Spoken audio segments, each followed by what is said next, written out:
Welcome back, everybody, into Bill's Chat. I am Josh McCarty. With me, as always, is Luca.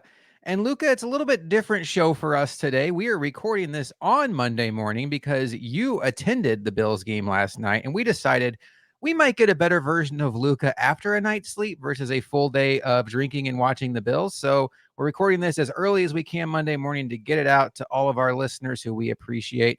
How are you doing, Luca?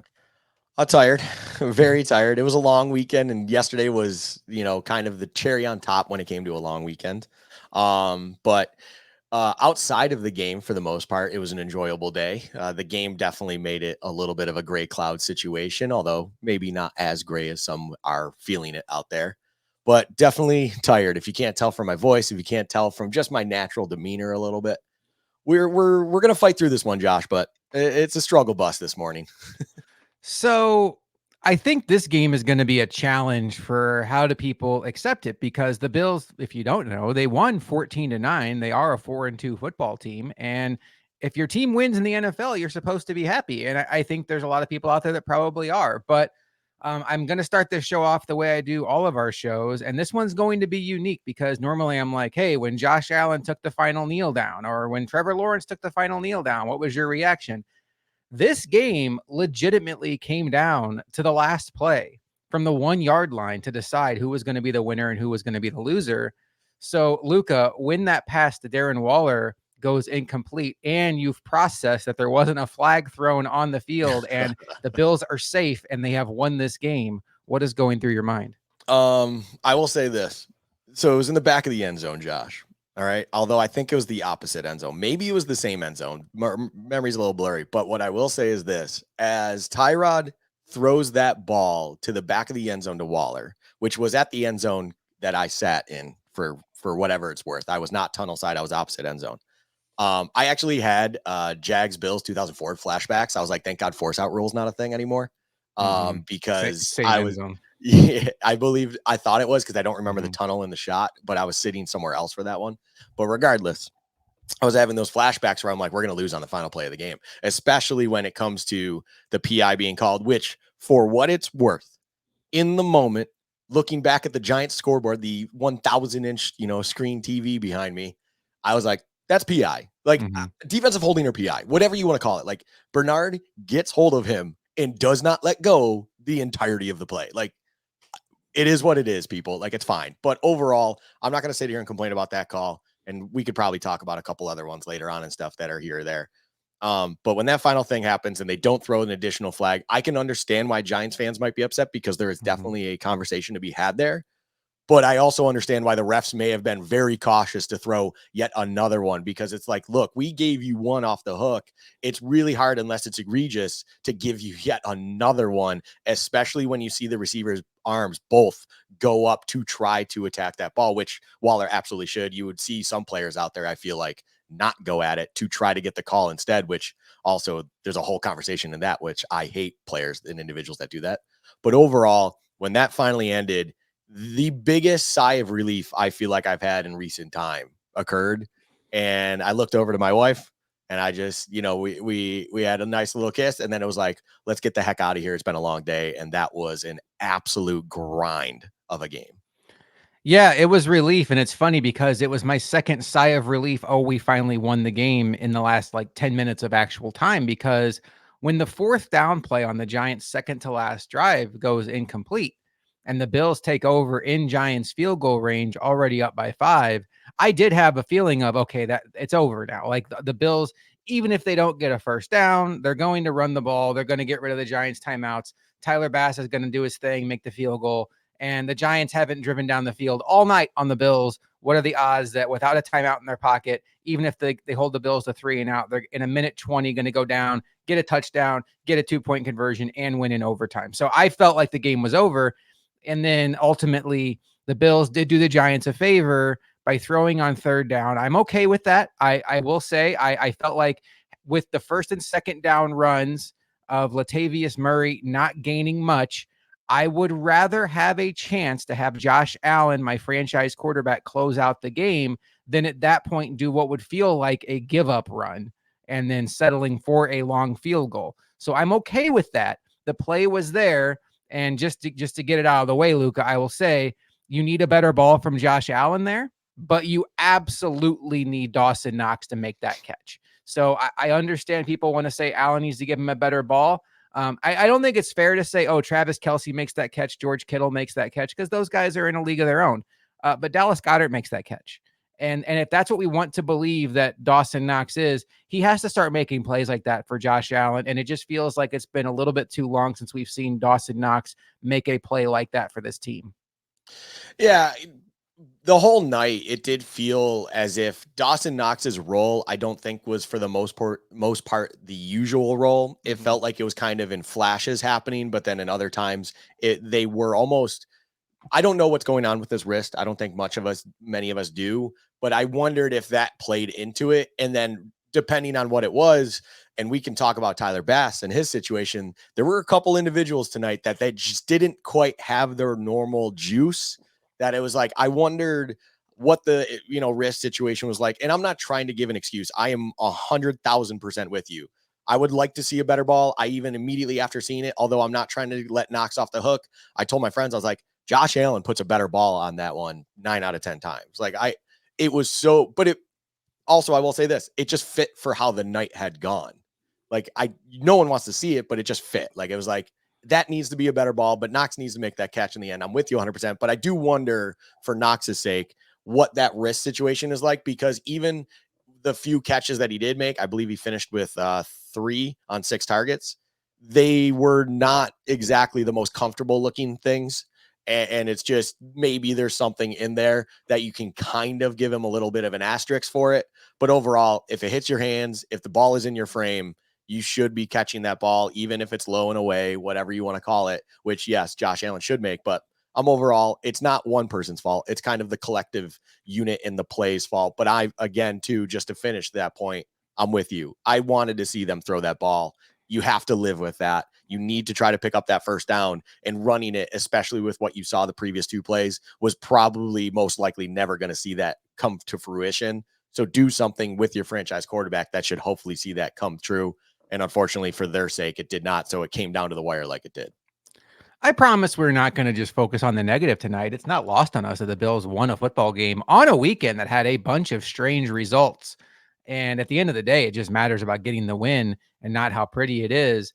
But I do wonder, Luka, is it time to be worried about this Bills offense? Because last week it was easy to kind of toss out the results and chalk it up to, oh, jet lag, or, oh, they had the emotional defeat of watching 2 of their best defensive players go down on the same play. But just a reminder of what happened in the Jags game last week. This is the first 5 drives for the Bills. Punt, punt, punt, punt, touchdown. That ended the first half. First 6 drives for the Bills. Their first half drives for the Bills, 6 drives. 3 plays punt. This is against the Giants last night. 6 plays, Gabe Davis fumble. 4 plays punt. 3 plays punt. 5 plays, stalled for a long Tyler Bass field goal attempt that was missed. 5 plays, interception, the one where Bobby Okereke tips it and the other linebacker makes the interception. So just to wrap it up, the last 2 weeks in the first half, the Bills have punted 7 times. They've turned the ball over twice. They've missed a field goal and scored a touchdown for a grand total of 7 points. So, Luka, we know what this offense is capable of when they're firing on all cylinders. How concerned are you about the current state of this offense? I'm concerned about what's going on with that trend, because the problem I'm having with this is something's there when it comes to it. And this is not a Dorsey kind of fire Dorsey situation, but something's there when it comes to people understand what they're going to get out of Dorsey early. People are seeing something on tape. People are understanding what's going on. I will also say this, back to Gunn a lot again. And it's like, it's very strange for me to be complaining about Gunn with this offense, especially when you have Josh Allen. But when we have seen 2 weeks of full success under center and just how well this offense can hum, to all of a sudden go back to something that we did see not work, now come back to it and it's still having its own issues. Maybe it's that tape with the Bills and Gunn is out there to the point where your better defensive coordinators like a Wink Martindale and so on and so forth can pick things up and understand, essentially always be a step ahead of Dorsey and his play calling and what he wants to do to attack their defense. That is the trend that I get concerned with, because at the end of the day, I am not concerned with Josh Allen necessarily. I am not concerned with Stephon Diggs. I definitely shouldn't be after tonight with his 16 targets, which holy crap. But overall, I'm not concerned with the players. I'm concerned with what's going on as a collective unit and possibly the play calling that is it's making the lives of DCs easier. And something is to be had where the lack of success early on is just now to the point where is game planning not good enough? Is Dorsey not changing looks? Is he not changing what he's giving the DC early on to the point where they actually can essentially roll the tape back from the previous week and go, oh, they're out in this personnel in this form. This is the 2 plays they run out of this, whatever it is. That is a very loose example, people. Because when you find the late success, I feel like more and more that is game flow. That's just players taking over. That's talent taking over. And we find that success with this team, of course, with Josh Allen being the elite talent he is, with Diggs, so on and so forth. Even Cook starting to break out a few runs in the second half of this game, stuff like that. But in the first half, when you have so much failure, when you are held scoreless against a defense as a unit that hasn't been great, but they do have a decent enough DC, that to me is a trend of, hey, maybe the play calling's too predictable, or maybe it's just too easy for the DC to be a step ahead. And in football, that's all you need to be on both sides of the ball. You need to be a step ahead. And the Giants showed, like the Jags as well the previous week, that it was easy for them to do that early on. And it's important to keep in perspective that it is October 15th. And the football week started off with the Kansas City Chiefs at home taking on one of the worst defenses in the entire sport and scoring 18 points. So understanding that weird results happen all the time. Jalen Hurts had 3 turnovers against the Jets defense and lost to Zach Wilson. We saw the 49ers get their first loss of the season to a third string quarterback in Cleveland, PJ Walker. So you'd much rather have this happen in a win, because we've seen the other side where the Bills play awful. Let's go back to week 1, and they get a loss as well. So this is a much more comfortable result, a much more palatable result. You mentioned the shotgun, and boy, oh boy, is that just becoming a concerning trend, because not to harp on it, but during that 3-game stretch where the Bills looked like the Bills we all expected, the Raiders, the Commanders, and the Dolphins game, there was a concentrated effort to get this team under center, to the point where Greg Cosell, Dan Orlovsky, Chris Sims are talking about, oh, wow, these Bills are almost impossible to defend when they're under center because they're running the ball better. Josh Allen is one of the best quarterbacks in the sport at play action, and you don't know what they're going to do with their 12 personnel. Well, the 12 personnel thing was out the window last night. Dalton Kincaid did not play. Some stats here from AJ Feldman, who is a Bills beat reporter. In the first half, when we just talked about the Bills really struggled, they had 15 plays in shotgun, 12 plays under center. The 15 plays in shotgun resulted in 39 yards and an interception. The 12 plays under center resulted in 103 yards. Now, it evened out as the game went along. They ended up having 34 plays in shotgun, 25 under center, and the yardage did kind of balance out as the game went along. But I will tell you, Luka, right before the Deontay Hardy touchdown that got the Bills on the board, got the Bills the lead, it went to the fourth quarter. There was a long commercial break for a lot of us to stew on this. There was a 2nd and 1 play call from the goal line. The Bills have a 250-pound quarterback who is widely considered maybe the best short yardage running quarterback of this generation, maybe outside of Jalen Hurts, who is apparently unstoppable. And they have a 240-pound running back in Latavius Murray. And instead of doing a quarterback sneak or a brotherly shove or a let's line up under center, give Latavius Murray in his 240-pound frame a running start and just dare the defense to stop them, they lined up in pistol shotgun, handed the ball to Latavius Murray 5 yards in the backfield, did not give him a running start, and he loses 3 yards. Now, the Bills go on to score on the next play, so it's a largely forgotten play. But holy cow, what a talking point that would have been had the Bills ultimately lost this game because they only got a field goal on that drive. It's still a talking point to me. That to right there is kind of another point where, again, I want to start this whole with, I am not fire Dorsey train here. Although it really seems like I'm adding reasons to be on that train, I am not saying that at this point in time. What I am saying is that is an extremely questionable decision. every point that you brought up is valid and everything you said is absolutely factual.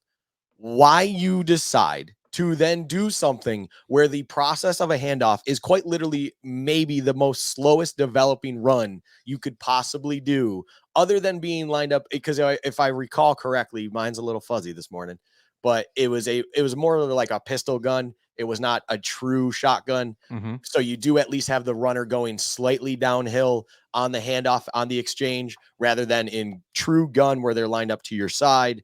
It's obviously a sidestep of some variety before they then go to wherever they're assigned. But still, it's a much more slower developing run than going under center, getting a quick exchange when you're going, if you wanted to hand off the ball. But on top of it, why even bother when the quickest exchange and run you can do is have a quarterback under center, then use their mass and the mass of the line in front of them to just push forward immediately and gain at minimum half a yard to a yard. If you have to do that 3 consecutive times, I like our chances to be able to pick up the 1 3/4 yards that they had, or 2 full yards, whatever it was at that point. I like their chances because Josh Allen is a big, big body where eventually it should be able to win. So I just don't understand. It's not, maybe it is the overthinking it situation. Maybe it is something like that. It's just overall the decision making to go with the play calling that they did and set you behind significantly in a crucial point of the game. Why? Just absolutely why? And if memory also serves me right here, that play call comes immediately after the scrum as well. So it was funny when the scrum was all happening, and by the way, I didn't see the full breakdown. I saw your tweet afterwards, and then I saw the actual video afterwards. I did not see the Dawkins side of stuff. It was very, very hard to see that. Obviously, in person Yeah. at the game, you just see everything else happening away from it, which, by the way, if you were at the game, you were questioning why anything was flagged on the Bills because you did not Mhm. see what was going on there. But overall, I looked over after that all resolved, and I'm like, this is where you just pound Josh Allen through. And you let your leader and you let the guy who is a good, sure thing to potentially pick up those 2 yards needed get in the end zone, get the fans back up in a roar, and get things going. It was there. And it's just like you almost took the air out of the stadium with that play call, with that decision. And thankfully, the next play, as you mentioned, the touchdown to Deontay Hardy, it worked out. Everything was fine. Very well designed play, mind I add. But overall, it's just like that decision should still be talked about and looked at as just extremely questionable, overthinking it, whatever you want to call it. That right there is truly a piece where if you are not Dorsey's biggest fan, you have justified reasons to point to and go, this is maybe why he is not quite that guy for this team, because that is very, very off. I made a comparison to Ken Dorsey on Twitter, and I don't know if you saw this or not, but I said Ken Dorsey is like the Kirk Cousins of offensive coordinators, where he's not as bad as his detractors think, but he's also not in the elite class, and oftentimes leave you wanting more when you stack him up against the elite in the sport.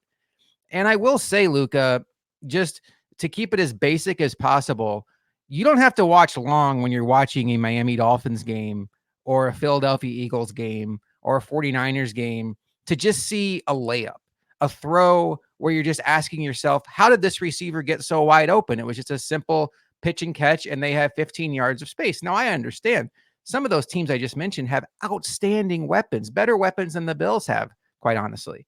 But a lot of it is drawn up to where they're layups for the quarterback. It's pre-snap eye candy with motion. And what the Bills offense to me oftentimes lacks is layups. Now, the touchdown pass to Deontay Hardy was an example of a very nicely drawn up layup.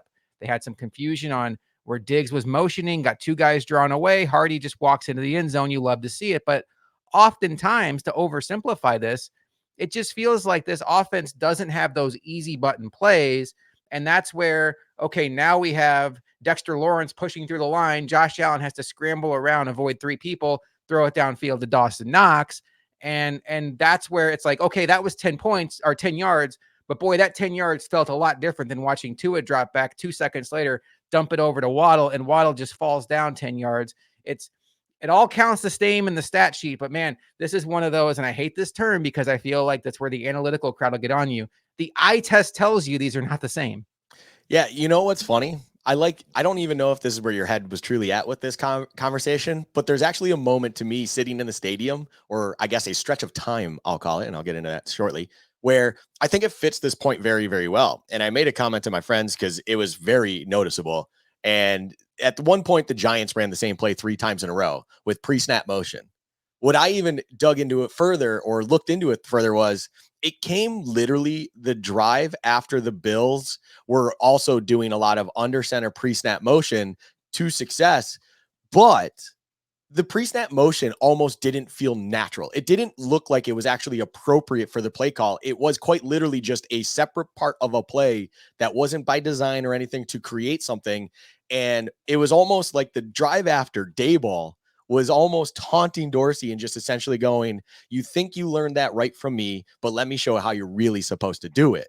And it was quite literally that simple and perfect because every time then they ran those pre-snap motion runs under center, they got significant chunks of yardage on the run every time they ran it. And they just went back to it. They switched potentially which tackle they were running at, but that was it. And it was between that and then one other thing where Daboll clearly figured out, hey, whenever I see this personnel out in the field from Sean McDermott, I'm going to run this play where we have Slayton essentially running a fade streak on top of a running back who's running just a smokescreen to keep the one defender down. It worked to absolute success 3 times to the point where clearly McDermott said something because you saw massive safety shift over. And those kinds of plays, by the way, don't ever feel like they come from Dorsey. You don't have those things where he quite literally has this money play that is simple, it's effective, and he knows guaranteed it's going to work on a certain look. That doesn't exist with this offense. And I think that was something that did exist with Dayball. And then Dayball even showed that with a Tyrod Taylor under center and the weapons that he had there, he can still make that happen because he just understands his offense and he understands what he's going to be seeing so that at certain moments in time, he can go, hey, this personnel's staying out there. This personnel's out there. Run this, do this. I like this. And it's money. It's just a well thought out, well designed play that you know is high success rate, even though it's actually big chunk play where normally your high success stuff is, your wide receiver screens, your halfback screen, run game, things like that. He knew that he was going to have these fade streaks to a Darius Slayton up the sideline based on the coverage looks and the personnel he would see across the field. So that's just kind of that next level that you don't see with Dorsey, like what you're talking about, where he does things that you're like, I kind of like this, or it looks okay. The Kirk Cousins level thing where it's like he can perform on any given day well, but it doesn't feel smooth enough where you put him in the I really like this guy, the elite category, whatever you want to call it up there. And it's just something is not there that is not allowing him to get to that next level. And I'm not sure if that will ever come, unfortunately. I just don't know if it's necessarily bad enough where I'm going to be in the Fire Dorsey crowd either, especially at this point in time, obviously. I'm not in the Fire Dorsey crowd, but I will say, like, talk to me in January. He had a really bad playoff showing where he had all of his guys healthy. Relatively speaking, we know what Josh Allen was dealing with from a UCL standpoint, and he got completely outclassed by the Bengals defensive coordinator Lou Amorano. His name always just is so struggling for me whenever I'm not in a Bengals week when I've practiced pronouncing it like 7 times in a row. But yeah, I'm at a point now where the Bills have a Lamborghini quarterback, and I'd like to see them have a Lamborghini offensive coordinator. And those guys don't grow on trees. But if this season ends in another way where it's like, okay, this offense is regular season good, stat compiler good, they put up good numbers against the bad teams, but then when they play the good teams, it seems like they struggle. We shall see. But it's again perspective. The Chiefs scored 18 points on Monday night or on Thursday night, and I know that was a division game. Division games tend to be tight. This was not a division game, but it had similarities to a division game. You have a head coach on the other side that knows this team like a book. So it's not surprising to me that Daboll maybe had a good plan in place for how to stop the Bills. You mentioned that play where there were multiple personal fouls and you didn't have a good view of it. It was wild watching it play out on TV. And I want to go into this next because there is an issue with Josh Allen's shoulder we have to talk about. So it starts off with a regular play. Deion Dawkins is on the ground and he had driven Kelvin Thibodeau into the, or Kayvon Thibodeau onto the ground. Thibodeau is on the ground, but he's kicking Dawkins. But you've seen this a million times in football. The first guy never gets flagged. The second guy is the one who gets flagged. So Dawkins is trying to get up, and then Dawkins immediately gets tired of getting kicked, and then he starts being the aggressor. And that's where the first flag comes out, and you're thinking, oh my God, they just got a first down on the 3-yard lane. They're down by 6 points. Deion Dawkins is going to get you a 15-yard penalty. So Deion Dawkins draws that flag, but then Dexter Lawrence comes in. I believe it's Dexter Lawrence comes in and starts swinging at Deion Dawkins, so that negates that. And then somebody randomly, may have been Lawrence actually, comes in and just Spencer Brown randomly is trying to be the peacekeeper. Like, imagine a situation where Spencer Brown is like, hey guys, let's all count to 10. Like, so Spencer Brown's the peacekeeper, things are out of whack. But Spencer Brown's reputation precedes him. The Giants see him running toward a fight, and like 2 Giants go after Spencer Brown. Now, out of nowhere comes a number 17 on the Buffalo Bills running as fast as he can, shoulder into a Giants defensive lineman. As you can imagine, it doesn't do a whole lot of damage to the Giants defensive player, but holy cow, like, you even had Nikki Smokes from Barstool who was like, I can't stand the Bills, but that was one of the coolest things I've ever seen from Josh Allen. Like, Josh Allen he will stand up and fight for his guys first and ask questions later. It comes out after the game that Josh Allen was dealing with an injury to his shoulder, an injury that was suffered in the second quarter before any of this even happens. When they thought he had a concussion, he was actually favoring his shoulder. Now, I'm not going to bury the lead. X-rays apparently did not show anything. There seems to be no concern based on the update from Rappaport. We will obviously track this as the week goes on. Banged up Bills said it could be an AC joint sprain, which could be pain management shot before the game.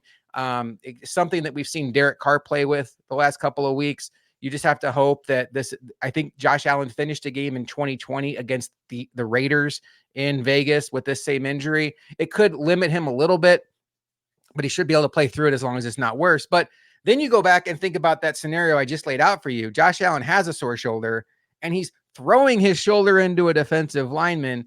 I'm not going to stand here and criticize Josh Allen, because I think that's one of those moments where every player on that team is like, that is my quarterback. He has our back, and we are going to run through a brick wall for him. But I think it just says something about his mentality where it's like, I don't care about my throwing shoulder at this point. I am going to go stand up for my guy. Luka, you mentioned that you didn't have a real good view of that. I can imagine in the stadium, based on the views you guys had, it was kind of like, no, wait a minute. All we've seen are Giants players throwing punches. Why is this offsetting? I imagine that was a pretty loud situation in the stadium. Oh, for sure. Yeah. Essentially in stadium view for anyone that wasn't there, because that's the one, like, moments like that, Josh, are really when you appreciate TV because it gives you a different perspective. So immediately that was one that I kind of footnote cataloged in the back. I knew videos would be out there, of course. I think I even got an ESPN, update that they posted a video of it naturally, as it's in a boring game. That was kind of, to me, the first highlight of the game. And that definitely elevated it a little bit. Although the chippiness was there from the get-go, so it shouldn't have been a surprise to the refs. I'll tell you that. And Daboll, credit or whatever you want to say to him, he clearly had those boys fired up, and he said something to all of them that game, you knew in the stadium, I'm sure you knew at home, on Twitter, like, that game, the Giants were really playing up to that game, and Daboll probably took it very personally that game, which, as he should. Anyways, not that I think Daboll got wronged out here in Buffalo. I'm just saying, like, it's one of those games where you want to show kind of human nature. Right. Naturally competitive, everything. So regardless, in the stadium during the scrum, you're just seeing all of that. When the Josh Allen thing happens, we are not aware of any shoulder injury. I didn't even know the shoulder thing was a concern until I was sitting in my car back to try to go home, and my buddy like points at me to roll down the window. And as I'm sitting in the driver's seat, and I'm like, what? And he goes, Josh Allen just got his shoulder scanned. I'm like, can this game get any worse? Like, what are we doing here? Because, in the stadium, nothing was really said, but everyone believed that Josh Allen getting rushed off, running to the blue tent, coming back was a concussion check. Shout out Kyle Allen for your 2 snaps. Nice job. Overall, though, it was just, I wasn't even aware of that. What I will say is this, that play to me, not that it should be a surprise to anyone, is the absolute validation that Josh Allen sees red. Josh Allen is an emotional, and as someone that also can see red in competitive nature, I fully understand, not maybe to that athletic level because I'm not his size and everything like that. I wouldn't be as confident against 300-pound men like he is. But when you see red, you're not thinking about the repercussions. You're not thinking about your injuries. You're not thinking about how, oh, my ankle's a little banged up right now. You're just thinking about one thing and one thing only. And it's defending your boys, doing your job, getting everything cleaned up by any means necessary. And if you're seeing your Spencer Brown, who backs you up all the time, getting absolutely bullied by big boys in the corner of the end zone, completely away from the scrum, you're going to come in there and you're going to do some dirty work. And I think to all of this too, I'm sure the team was understanding that he may have had a shoulder injury. I would hope to think that the coaching staff would at least make everyone aware of what's going on with your quarterback just in case. They're like, hey, maybe he's dealing with some. You saw Daquan Jones tweet out about it. Oh, that was a beautiful tweet. Tweeted out afterward, following up with it, things like that. And it's like, every one of those guys are absolute killers for number 17 on this roster. And there's no better place to be, separating football aside, all of that stuff. There's no better place to be than having a top end quarterback where all individuals on that team will literally take a bullet for and understand that if needed, he also has your back, because you just see evidence time and time again. I'm not trying to say that it's necessarily the smartest thing to do like what he did again, but I'm also not going to criticize it because you're just not thinking about that stuff at that point. And Josh Allen is just trying to be there for his guy or guys. And it's just when emotions are going crazy like that and the officials are just not willing to kind of step in until it's already lost and gone, you just got to do what you got to do, and you'll live with the repercussions and whatever it is afterwards. Let the adrenaline wear off on Monday morning and not worry about it on Sunday night. You know, there's so many reasons why it's frustrating that the 13 seconds game ended the way it did. But one of them is there was a podcast with Taiwan Jones on there. And before the game, he was saying, like, I've never experienced this in my NFL career. We're heading out to Arrowhead to take on this team in this super loud Arrowhead environment. Our quarterback is breaking us down as we're getting ready to head out of the tunnel. He's looking at every player in the eyes and he's like, boys, we're walking into the lion's den. And I don't know about you, but I choose fucking violence. Let's go win this thing. And Taiwan Jones says every hair on his body stood up at that point. And when your quarterback looks you in the eye and he's leading the charge for choosing violence, he's like, I've never heard a quarterback say that. And he's like, you would have had to kill me to get me off the field that day. And you saw the way the Bills responded in that game. And I think, another minor reason why it's just a shame that game doesn't go down in Bills history as a win. Okay. We've talked a little bit about Brian Daboll. I tell you, Luka, there's a part of me that wishes we were Giants chat, because this would be a fun game to analyze from the Giants side. I think Brian Daboll gets a lot of credit, one, for having a game plan that kept us close, and two, he was coach of the year last year, and I think a lot of Bills fans remember him fondly, and you should. He was the offensive coordinator for the beginning of a very fun era of Bills football. But I think last night was an awful game for Brian Daboll. I think there were multiple instances where his team looked completely out of sorts, and you have to put it on the head coach. The end of the half clock management was one of the worst sequences you can imagine in a game that by two quarters in, you can tell is going to be a low scoring game and points are of a premium. The Giants are 2 touchdown underdogs. They're up 6-0. They get the ball coming out of halftime.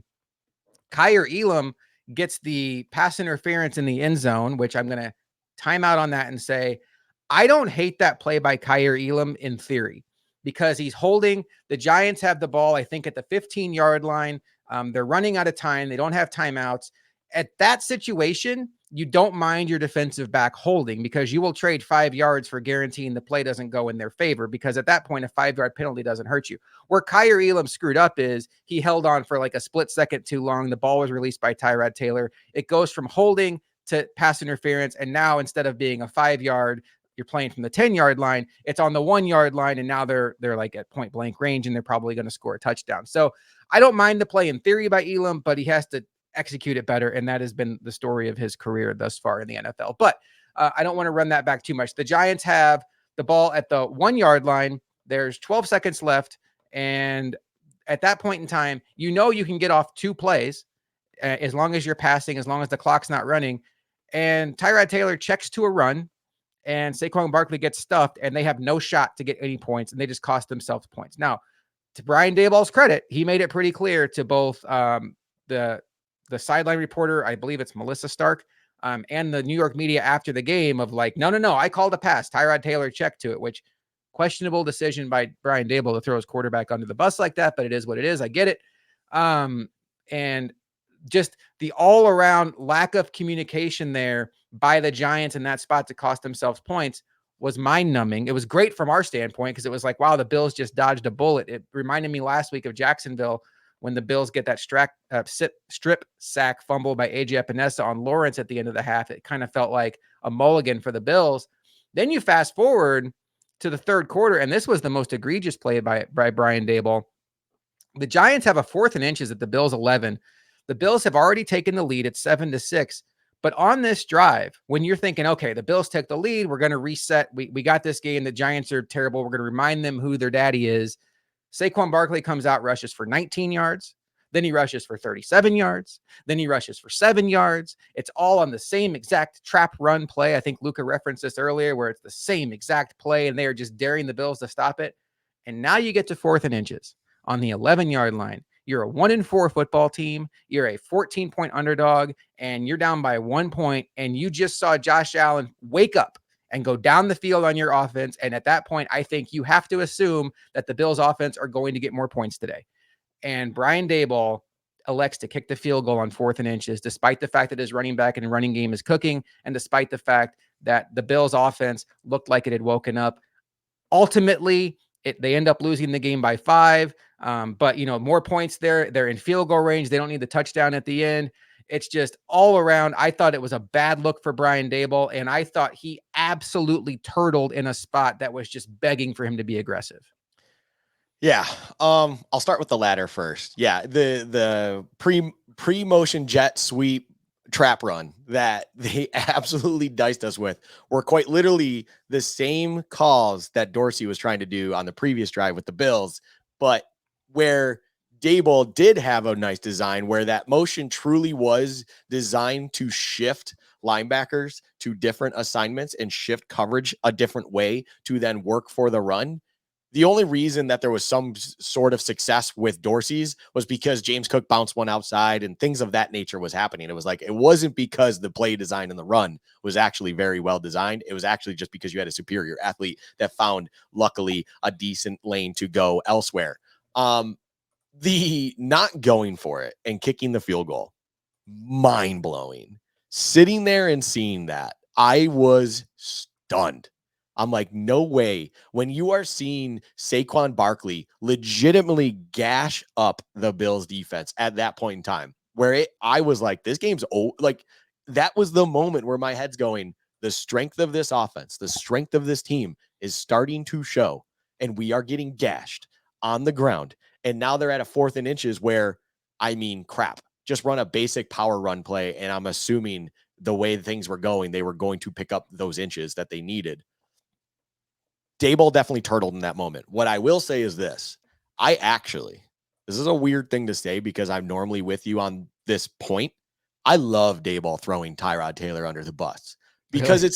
it's a situation where it's like, I asked you to do a job. You are not an individual in any sort of standing to make the change that you did, understanding where the game is at that point. And you took it upon yourself to do something that is actually, from our experience, out of your character to then do that. And it cost us points. That absolutely should be called out. If you make a massive error where you are going against your nature and it's not, you are in no position to do so. If you understand the situation, you should be called out for it. The world should know that, hey, I understand what the job at hand was. I gave him the tools to hopefully be as successful as he possibly could. And this bleep screwed it up. And it's like, get called out. Like, I think accountability is being shown in that moment in time. It's like, dude, what are you doing? Like, I justifiably yelling at him going up the tunnel, justifiably called him out on TV. I love that from individuals. I think accountability is something you don't see enough. I'm not always for the throw under the bus, but that is a particular moment where I didn't know that he did it on, TV and just straight up said, I called it, Tyrod checked, and that was a bad play. That was a bad decision. Because yes, that's quite literally, it is what it is. It's the truth. It's real. It's like, dude, what are you doing? Like, I couldn't believe it. I will say this. When that was happening, when the, 9 seconds left or whatever it actually was, I can't remember. It was, I believe, if I remember, it was towards our end zone too. We're sitting there and I was like, man, they might have that inside run if they really want it, but they wouldn't dare try to do it, would they?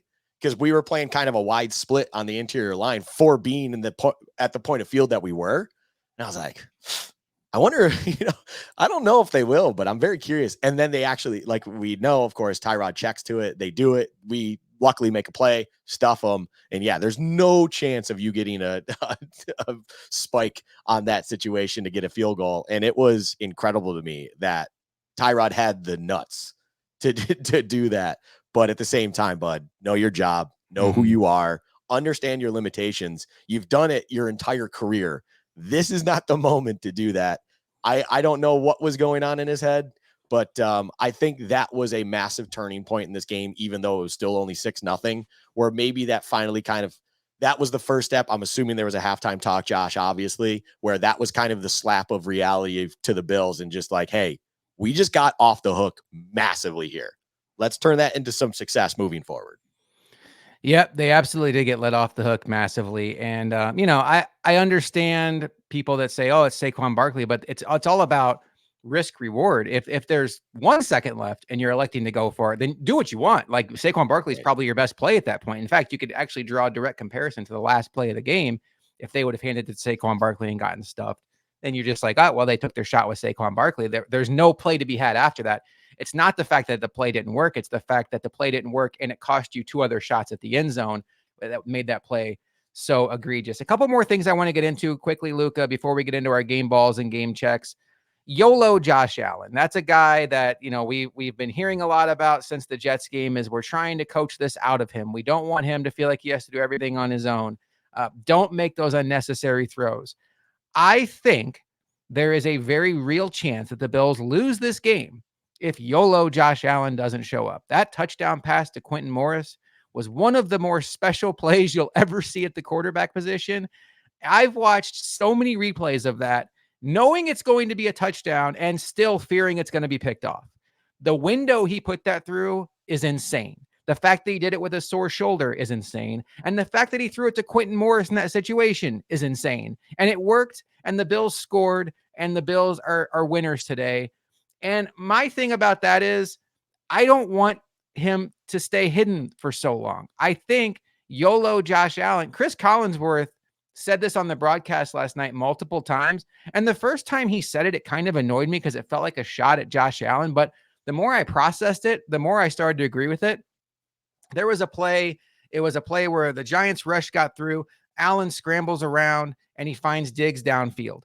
And Chris Collinsworth is like, that is why the Bills have been in the playoffs the last few years, is a play has nothing going on. Josh Allen scrambles around, makes somebody miss and looks downfield. Where's Diggs? Boom, first down. And it's impossible to stop. And I thought like, oh, well, you're not giving the Bills credit for being a traditional offense. But I honestly do think that there is some truth to that, because as much as we like to blame Josh Allen when things go poorly in that mode, that YOLO mode, YOLO Josh Allen is right way more than he's wrong. And it's what makes him an explosive playmaker. And it's what makes this offense explosive. And the fact that we haven't seen that as much this year could be a reason why the offensive numbers are down a little bit these last couple of weeks. And I don't want that to be coached out of him. And he showed up in the fourth quarter last night when the Bills absolutely needed him and got the game to the finish line. So I don't know what my question necessarily is here, Luka. What's the balance that you would like to see between YOLO Josh Allen and control Josh Allen? Because I do feel like that had YOLO Josh Allen not put his cape on last night and decided to stay as Clark Kent, we'd be talking about a very different outcome. Never tame a Mustang. Let him be what he is. You live with the bad when you get all the good. When it's a beautiful beast out there, there are going to be negatives. But if you, let's say it's 50-50, you're going to get 50% good and you're going to get 50% bad. Let me tell you what that ceiling is. That ceiling's Brett Favre. That's what that is. That's the absolute ceiling. And I don't think there's anyone out there when it comes to a football perspective that complains about Brett Favre. And quite literally, everyone's just like, hey, you live with the bad because, boy, do you get some incredible good. And Josh Allen is that guy. Josh Allen will always be that guy. The touchdown, by the way, it was on the far end from us. Watching that develop from our vantage point, I will say, did not make it look nearly as risky as it was. Mm-hmm. I will say that we had a high enough vantage point where I was like, that was just a nice throw. But then seeing it from, the perspectives that you can see on camera, I was like, holy bleep. But it wasn't even the most impressive play to me. I don't think this is the same play. I don't know. It's all meshing together. You may have referenced it too. I can't even remember at this point, but the play that it's like, this is Josh Allen. And it's the one where I looked over to everyone I was sitting with going, thank God we have Josh Allen, because no other individual. I don't even know if, I'll say Mahomes could probably make it. I'll say Hurts could probably make it, stuff like that. It's one of those things where you should be little surprised that Josh Allen's making this because it's classic. It was a play action. Dalvin Cook completely misses his blitz pickup chip, and like almost turns around going, sorry. And Josh just makes absolutely something out of this play that deserved a 10-yard loss, whatever it would have been. Like, Josh Allen should have gotten rocked. And all of a sudden, he just swings out to the right, finds whoever it was downfield for, I think, a 12-yard gain or whatever it is. But boy, that play right there was just like an absolute, this is why you don't tame Josh Allen. This is why you just go, hey, go with your gut, go with your instincts. Yes, we are probably going to have some 50-yard interceptions. I'm okay with, as long as it doesn't literally like stack up like it did in the Jets game, which I feel like is the only time we've truly ever seen a game for 60 minutes have the outcome that it did with that version of Josh Allen. You're going to have those moments. Technically there was one of those moments in the Washington game, just no one talks about it because it was one moment in an absolute dominant performance. But when you have a comfortable, relaxed, playing to his gut, playing to his instincts, playing to know how he knows he can play, Josh Allen, the highs are just out of this world, and he can do anything. He truly can. Josh Allen is one of 3 to 4 guys in this league at the quarterback position, maybe ever. No, I'm not going to say ever. Like, look, there's some impressive guys. Aaron Rodgers, obviously, in his heyday, stuff like that. But he's one of those guys that truly can do everything. He can throw any throw. He can go anywhere and hit any target on the field, no matter what he's doing outside of his arm. He can do it. So just let him do it. You do not tame a wild Mustang. You do not do that. Let it be the true, beautiful beast that it is, and just live with the negatives when they come. Because overall, I'm with you. I don't think it's a true 50-50. I think more likely than not, you are going to get the good out of it. And he can pull you out of bad games and stuff with those moments like he did last night. And that's just an example where it's like, hey, at the end of the day, you shouldn't rely on that. That shouldn't be your offense. But I do believe there should be a message that's almost opposite of potentially what they're telling him. It's not necessarily doing this in the run game, but in the pass game, buddy, just do whatever you see. Feel it out, throw the balls, do whatever it is you trust yourself to do. Don't try to think that you need to be safe. Don't try to think that you need to make the quote unquote right play. The right play to you should be the play that you think is best in your eyes, in the moment, in your gut. That is the Josh Allen we love. That is the Josh Allen we know that can play at incredible heights. Like, as you mentioned it, I can't believe I'm even going to say it, the 13-second game. If it wasn't the outcome that it was, that is the peak Josh Allen of, hey, just feel the game and just do what you do best, because the highs are out of this world. Oh, he was on a heater in that playoff run. Yeah. So you mentioned the Jets game very quickly. I do think it's possible we overblew how bad Josh Allen was against the Jets, and maybe we just need to start saying maybe the Jets are as good as they say they are defensively, because Josh Allen had 1 touchdown, 3 interceptions against the Jets. Patrick Mahomes had 1 touchdown, 2 interceptions against the Jets. Luka and I were doing this post-game show during that game, and he kept stopping the show saying, Patrick Mahomes looks awful tonight. And then Jalen Hurts yesterday, 1 touchdown, 3 interceptions. So 3 of the premier quarterbacks in the sport combined for 3 touchdowns, 8 interceptions, and 2 losses to the Jets. And yesterday, the Jets were playing without DJ Reed and Sauce Gardner. So there is something about that defense that gives the quarterbacks a comfort level of, I can make this play, only to find out that they can't. Okay, the last thing I want to get into, Luka, before game balls and game checks is, all offseason, the narrative was we need more weapons for Josh Allen. It feels like it's Stephon Diggs and everybody else. I think this is why my frustration with the Dalton Kincaid usage and execution so far has been so high. It's not because I don't think Dalton Kincaid is an excellent player. In fact, I think he has the ceiling to be a very excellent player. But it's because of a game like last night where Dalton Kincaid is not even playing. He's still in concussion protocol. And the Bills passing distribution is Stephon Diggs, 10 receptions, 100 yards. Beautiful. Excellent. Okay, what everybody else do? Oh, Gabe Davis, 3 catches, 21 yards, and a fumble. Dawson Knox, 3 catches, 17 yards, and a play we all remember where he could have closed the game out but didn't. Quentin Morris is the next one. He's Quentin Morris, folks. 1 catch, 15 yards, touchdown. And then after that, Khalil Shakir, 1 catch, 13 yards. Deontay Hardy, 1 catch, 3 yards. We are staring down the barrel of, unless Dalton Kincaid takes a leap that I still think is very possible and realistic, of another season of, if it's not Stephon Diggs, who the heck is it? Where are you at with the surrounding cast around Josh Allen, maybe setting Dalton Kincaid to the side right now? Concerned. I mean, it's kind of the similar concern that we had last year and years past, where it truly is. I mean, I brought it up, 16 targets to Diggs. When I first saw/heard that, I legitimately thought that was an error. I know he had 10 catches for 100 yards because I made a joke where I was like, I love numerology, and that's a beautiful numerology stat line. But I was like, it doesn't show you the targets in stadium, I don't believe, or at least I didn't see them there. Stuff like that, which also, by the way, we're getting to Game Balls game checks. My game check really wants to be the graphic statistician person in the stadium. Ooh. Holy crap, they sucked. It was Josh Allen was still like 2 of 3 for 17 yards, like mid second quarter. And I'm like, look, I know it's a bad game. I'm pretty sure that's not his stat line right now. Like, what are we doing? And Tyrod's stats didn't exist. I digress. Yeah, the weapons conversation is a true one. It's one that will probably continue to be brought up at this point in time. When you can get out of games with kind of the lack of production outside of Diggs like they do, I think those are things that ultimately become forgotten unless it continues. This feels like something that should hopefully not continue. This feels like it's something I want to really give credit to Wink Martindale. I think from start to finish, for the most part, other than the improvised plays and a couple flash plays here and there, there was clearly an understanding, probably with the help of Dayball, on what Josh likes to do, what the offense likes to do, recognizing certain things, because, obviously there's a lot of marriage when it comes to what Dorsey tries to do, I imagine, and then what, Dayball did with this offense. And then Dayball, of course, understands Josh Allen probably better than Dorsey, to be quite honest.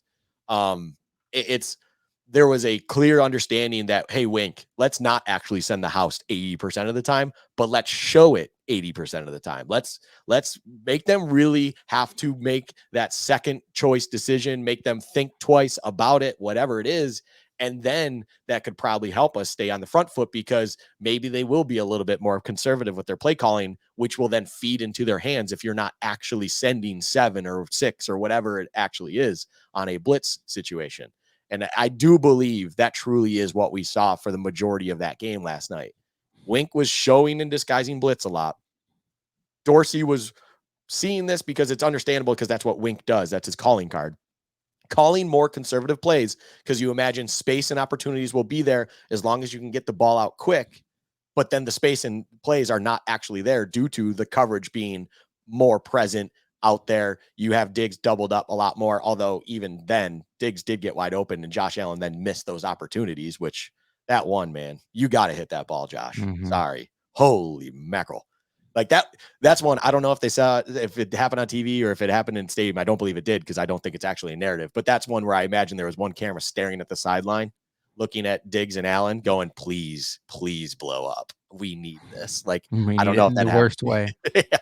So, anyways, I just think the weapons conversation is absolutely justified. I just also don't know if this game's the perfect example for it, other than the stats itself, just because I do believe there truly was a very good understanding on the Giants sideline when it comes to the defense on what they needed to do to truly hinder and make the life of the Bills and Josh Allen very, very difficult. And the only player to step up, because their talent is just that good, other than Josh Allen, is Stephon Diggs. If it wasn't for Stephon Diggs, though, tonight, oh my goodness, like, this offense would be so bad. They would have never even sniffed the end zone. All of accordingly. Like, I don't even think James Cook breaks 50 yards rushing, because what else were the Bills going to do? So it's just like one of those things where it's like, thank you, Stephon Diggs, for being Stephon Diggs and being the elite wide receiver you are. Just put this as another example on why you're a top 5 elite wide receiver in this league, because even when you have all the cards stacked against you, even when your offense isn't going well, you are still Stephon Diggs. You are still the man. You are him.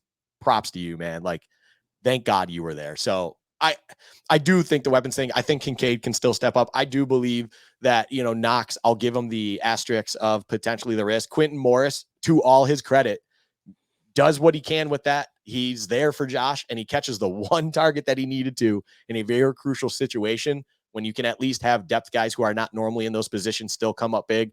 I'll give the credit where credit is due. Deontay Hardy, one target. It's a touchdown play. It's a well-designed play, but it's a touchdown, and you could easily screw that up. We've seen players in this league do that, so on and so forth. So it's not a great spot to be, but I'll just say this. It could have just been one of those off nights overall, just because the Giants defense was just truly one step ahead all the time. Speaking of the Giants defense, I'm watching now a replay of Josh Allen flying in and hitting Bobby Okereke. And there's just so much going on in this little 7-second video. So Spencer Brown gets shoved to the ground by Leonard Williams, and Leonard Williams is laying on top of him, getting ready to swing a punch. And right before Leonard Williams jumps on top of him, Josh Allen comes flying into the screen and shoulders into Bobby Okereke. And there's two different reactions here that are both equally hilarious. One, Osiris Torrance is running into the screen. He's watching Leonard Williams jump onto Spencer Brown, and Osiris Torrance is running full speed, ready to just cold cock Leonard Williams and defend his guy. He sees him throwing the punch, but you can tell Osiris Torrance sees Josh Allen flash in front of him and get into it with a linebacker, and he's like, "Is that 17?" And he just goes whoop, and it's like, "You're good, Spencer Brown. I'm sure you can handle it." And like he just takes off after Okereke, and that's hilarious.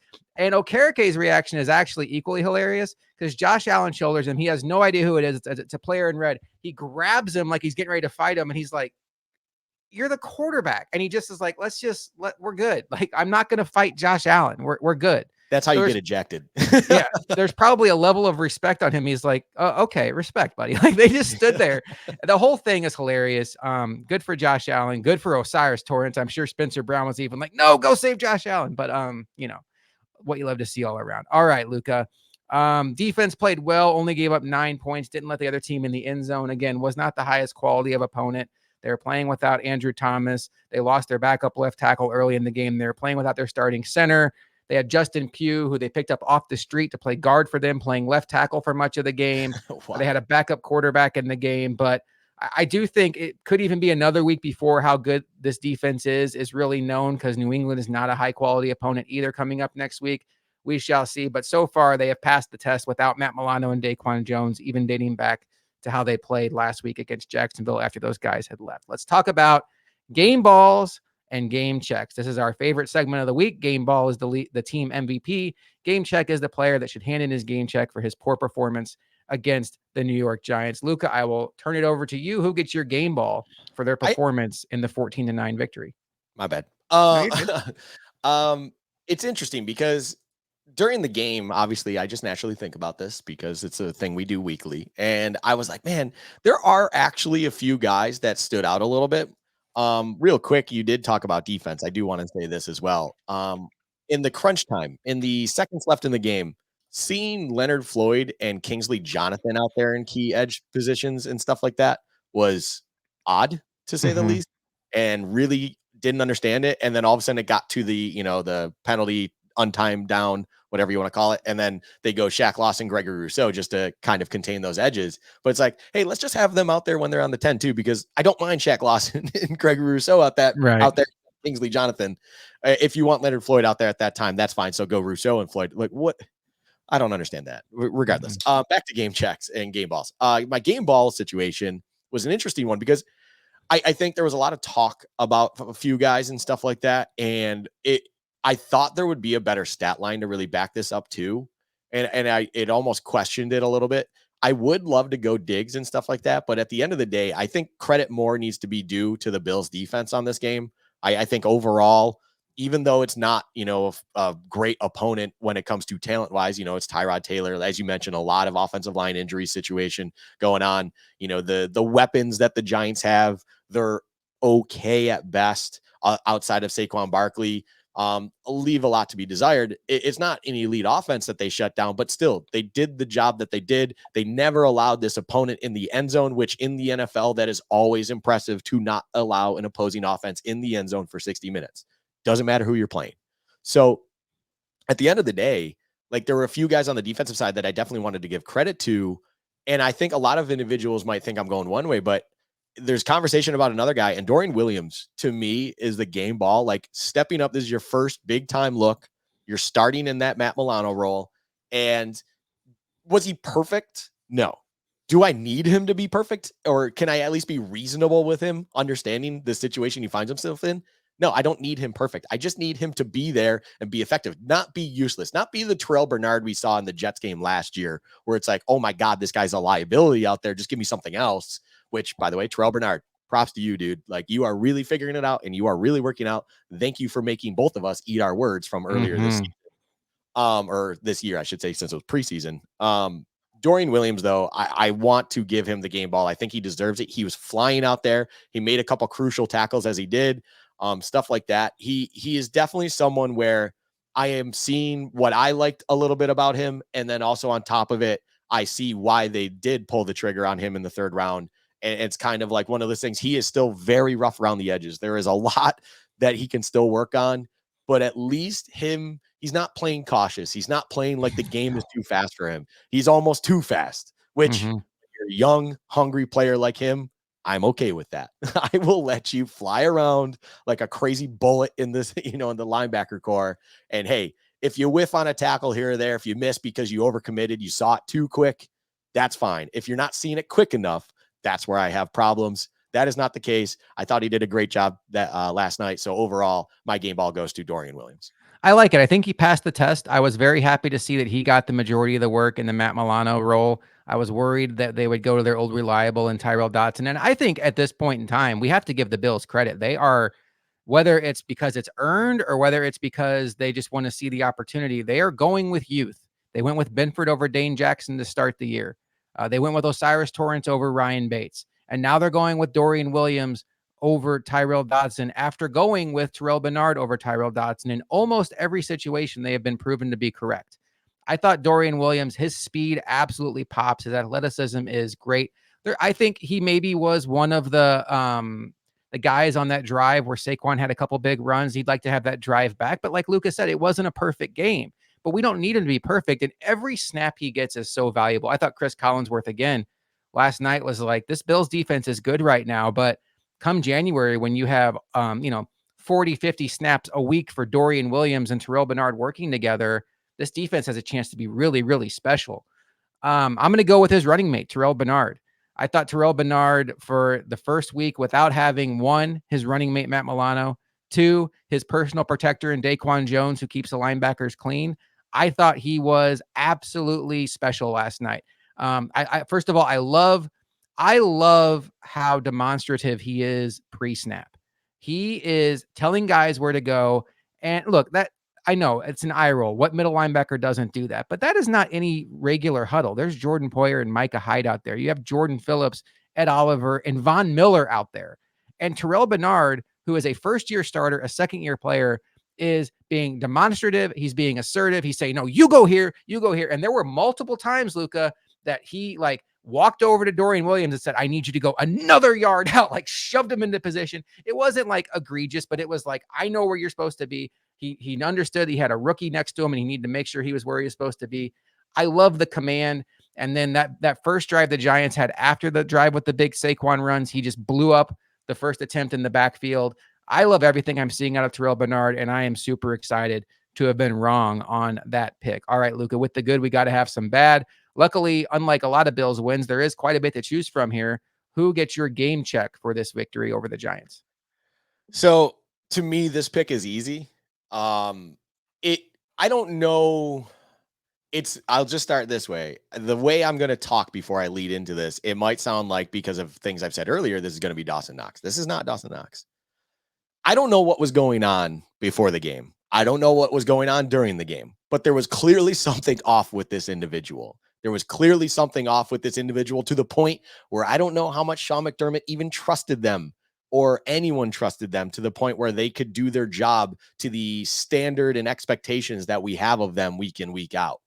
And it was concerning. So I got into the stadium pretty late. I luckily did not miss kickoff, although, boy, I will say at one point I was very nervous, and I don't miss kickoffs, Josh. When I go to a game, I make sure I'm there. I was very nervous. So I didn't get to see warm-ups or anything of that nature, which I normally like to because I like to see if anything's off, whatever's going on. But there was a decision early on where the Bills punted. And everyone's like, what are we punting for? Like, why are we punting from, I believe it was the 38. 38. Yeah. And at that point in time, friends were like, why are we punting? Why are we punting? And I legitimately, out of like, I don't know what it was in my brain because, again, I didn't see warmups or anything, but I'm like, there is clearly something wrong with Bass because you kicked that field goal any given day. There's no wind problem. There's no elements that you should be concerned with. If you're not telling Tyler Bass to kick a field goal, which he has kicked longer for this team for with ease at times, something's off. Then the halftime comes and you're watching those warmups, and I'm sitting there watching Bass, and he missed 5 consecutive practice kicks. Wow. 2 from one hash, 3 from the other. And that's when I really went, okay, something's wrong. I don't know if it's injury related because there's nothing said, I don't believe, about that. But something was there, which, by the way, then credit to McDermott, that one time where he was like, look, if it's not all there, I value field position over potentially giving them the ball in a more juicy situation. You didn't understand that at the time, and it feels weird to say because I really go against that thought process because points are always more valuable than field possession at the end of the day. You need points to win, especially in a game of which it was going the way that it was. Tyler Bass is getting my game check. And I don't know what it was, but for a guy who's always been money, for a guy that you yourself have even said, I don't think he gets enough credit and he needs more credit thrown his way. Last night was a very off night through and through for him. Very odd. Luckily, he hit the 2 extra points that he did, but boy, would it have been nice to have that one late field goal that he missed to then be up 8, where even if they did get that touchdown in the end zone, they still have to go for 2 to tie it in that situation. Or sorry, never mind. I'm doing my math wrong because there was a whole conversation about should we have gone for 2 to then force that situation. Anyways, I was getting that mixed up. But overall, Tyler Bass, man, like, game check. Hopefully it's a one-off for you. Hopefully whatever was going on was just a 1-week thing. Maybe you got delayed jet lag coming back now stateside and your leg is just not working. Whatever it is, please get that figured out because we need you moving forward, man. But that was a bad night for him, and he deserves this game check award. Yeah, it's funny because both of his kicks he missed were 53 yards. And if the Bills had lost, I'm just telling you all right now, the Giants wearing their 90s throwbacks, having Tyler Bass miss 2 kicks wide right would have been a talking point that once people picked up on it, would have never been let go. So I'm glad it didn't happen. And I'm with you in the spirit of game check. It doesn't mean this player is awful. It means on this night, they could have not shown up and the result would have not been different. And assuming that the Bills could have just had Sam Martin kick extra points, the result would not have been different without Tyler Bass. He had an off night. Hopefully it was just an off night. You never know what these people are going through. Luka's observation at halftime certainly speaks volumes, and you just have to hope he was maybe under the weather or whatever. Who knows? That's a good pick. I like that. I am going to go with, I need to get the stat line up here.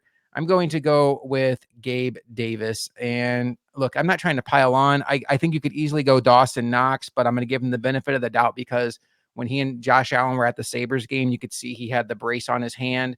Luka mentioned that he didn't get his normal snap count. I think that was pretty evident when you saw guys like David Edwards and Quentin Morris getting a lot of snaps at tight end. David Edwards was even going in motion and blocking, which was pretty hilarious. But on a night where the Giants, we talked about their secondary, Adoree Jackson is not having a good season, and Deonte Banks is a rookie. They aren't a team that pressures the quarterback very well. And you figure that they're going to put all their attention on Stephon Diggs. You need Gabe Davis to do more than 3 for 21. Have we had a chance to go back and watch the all 22? No. Have I had a chance to even go back and rewatch the TV copy? No. So there's probably things in here I'm forgetting, but at the end of the day, the issue with Gabe Davis continues to be the issue with Gabe Davis. It's like he keeps having these stinker weeks where you wonder if he was even on the field. And then maybe next week against New England, he'll go for 150 and 2 touchdowns before going 3 or 4 more stinker weeks. At the end of the year, you'll look at it and be like, oh, wow, 800 yards and 9 touchdowns. Who wouldn't want that from their wide receiver too? But it's the consistency, unlike what I just had in that sentence, that's lacking from his game. And so Gabe Davis is going to get my game check award for that one. Before we get out of here, Luka, I do want to mention Damian Harris. He left the game in an ambulance. It was a very scary scene. Tim Graham had a pretty chilling tweet saying that Damian Harris found out last week he's going to have his first child. And, there was a player in the locker room that said, what if he can't hold his baby after this? Reports so far seem to be promising. He has movement in his arms and legs. He did flash the crowd a thumbs up when he was getting on the stretcher. And a lot of the stretcher stuff, we always want to reiterate, is, they are being on the overly cautious side of cautious. So a lot of times when they strap him down to a stretcher, it's just because we can't just assume it's the worst. So we will all be obviously keeping Damian Harris in our thoughts and hoping for a speedy recovery there for not only his football future, but just for his future, because, the Bills certainly have plenty of experience in those situations not going well. And this team has been through a lot. And Deion Dawkins even said it was like a PTSD moment. All right, Luka, we're going to get out of here. Kind of an abbreviated episode. We're not going to kick it around the league because we are going to get this up on Spotify and YouTube and Apple as fast as we can so you can listen to it. If you're watching on YouTube, please take a moment to like and subscribe. It helps out Luka and I so much as we are trying to build this channel from the ground up. Luka, any final thoughts before we get out of here? Win's a win, ugly, whatever. When we are sitting here in December, hopefully with still what is a good season, it's just one of the many that you stack up together to put yourself in a position to succeed in the playoffs. Hopefully it gets you a better seed. It puts you in good spots. It wasn't fun. It was honestly a miserable game for 50 plus minutes, but it was a win. So everyone, maybe just take a deep breath before they send those tweets out, because Twitter world is a wild one on Monday right now as we recorded this. So hopefully that dies down sooner rather than later. Had a chance to be a very awful Sunday had the Bills lost, because the Jets look respectable again. The Bengals look like they might be back. And the Browns, even without Deshaun Watson, got a win that nobody saw coming. And I think they're going to factor in very much so in the AFC with that defense they can roll out every week if Deshaun Watson can just play steady football. So AFC is going to be tough. We knew this going in. It felt like maybe there were some situations playing out with Burrow, with Aaron Rodgers going down, where a couple teams we thought could be really good might be out of the way. That does not appear to be the case. The Bills are going to have to earn it the hard way if they are going to get that elusive Super Bowl trophy. Luka and I will be here for that entire ride as we see if the Bills can finally get that done. For Luka, I am Josh McCarty. We will talk to you next week on Bills Chat.